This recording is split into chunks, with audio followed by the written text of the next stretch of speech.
What is up, guys? Big M here, and welcome back to my channel. If you are new to my channel, welcome, and thank you for subscribing.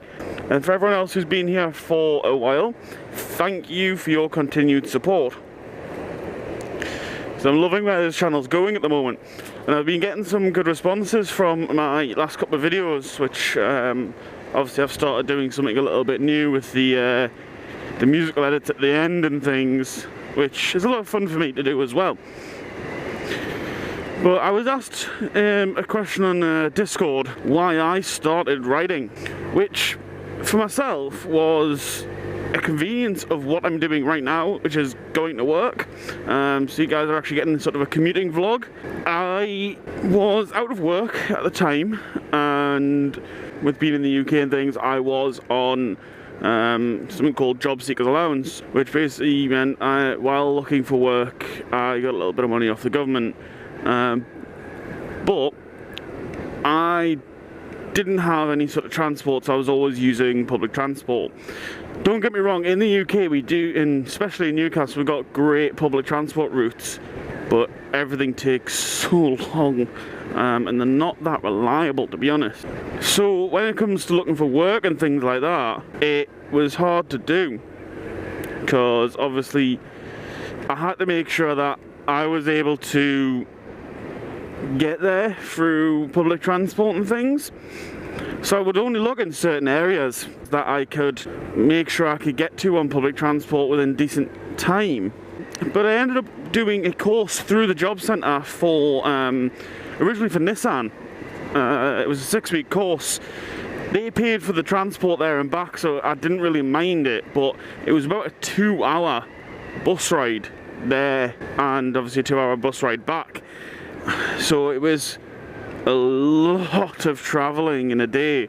I ended up not getting the job at Nissan, but I ended up getting a job just down the road at a place called Unipress. I almost didn't take it because I couldn't get there for like these sort of times in the starting and the days and things. Sometimes I start at 6 o'clock in the morning. There is actually no public transport at that time. So I honestly thought that I would have to give up the opportunity of good paid work. Till a friend told me about a company, or a scheme I should say, called the Green Light to Work scheme, which I believe it's actually called the Go Smarter to Work scheme now. But for this I'm just going to refer to it as the Green Light scheme. It was an amazing scheme. I didn't really know too much about it, so I decided to give them a ring and find out sort of what the situation was. Basically, they are a company in the northeast, which are government backed. I believe they have other places in the UK, so you'd have to check in your area if they are operating in the area, but definitely for the Newcastle, Gateshead, Sunderland area, this is a great scheme, especially if you're sort of out of work and you've got an opportunity of a job basically, but you can't get there due to transport. So I rang them up. They did something called a travel plan, which basically said yes, I was eligible to use their scheme. What they do is, as long as you have your provisional or your full license, they put you through your CBT. So you go to the CBT centre, which is basically their course, if you don't know, where they cover how to ride a bike.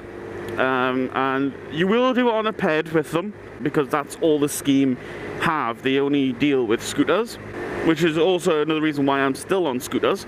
So you go and do your CBT. You, at this point, still haven't paid anything. So they pay for your CBT. Then they send you to a place in Newcastle to get your gear. A place called Custom Lids. Put a link to their website in the description. But you get basic gear given to you.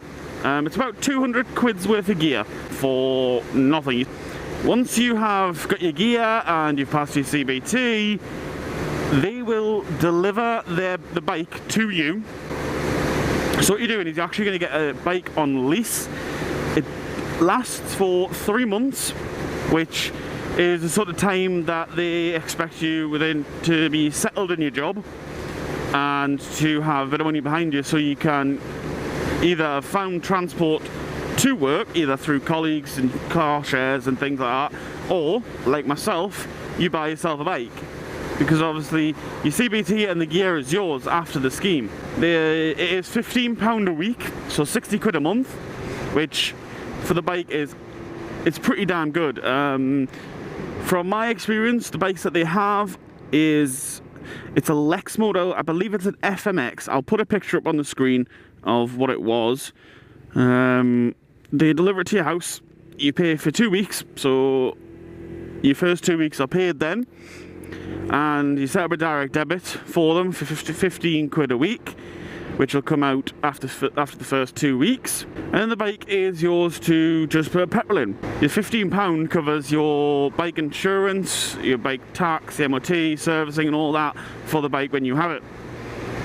Now the next bit, the bike itself, because within Britain it's very wet, it can get very wet sometimes, and the bike for me, in my experience, it cut out a few times with the heavy rain, which wasn't great for me, but their service was absolutely amazing. When it did break, they were there either that day or the next day with a replacement bike, and I ended up only having the bike for 2 months, mainly because I had saved up to get this thing, which I wanted my own bike anyways, and I didn't see the point of keeping paying for this scheme when I could start paying for my own bike. I recommend it to anyone especially in the northeast, or have a look and see if there's the same sort of scheme in your area, because one, I got my CBT and all my gear for free. But I would definitely recommend that scheme to anyone looking for work, but obviously don't have your own transport. It means you can actually look outside of where you would normally look. It was a lifesaver for me. Now I've got this job and I can afford things now, and it got me out of the rut of unemployment basically. It gave me a lot more options to choose, and if anyone does have any questions or anything else they want to ask about the scheme, just hit me down in the comments, and I reply to every comment I see as best I can anyways, and I'll give you any information you'd like. But until next time guys, remember, always ride safe but have fun.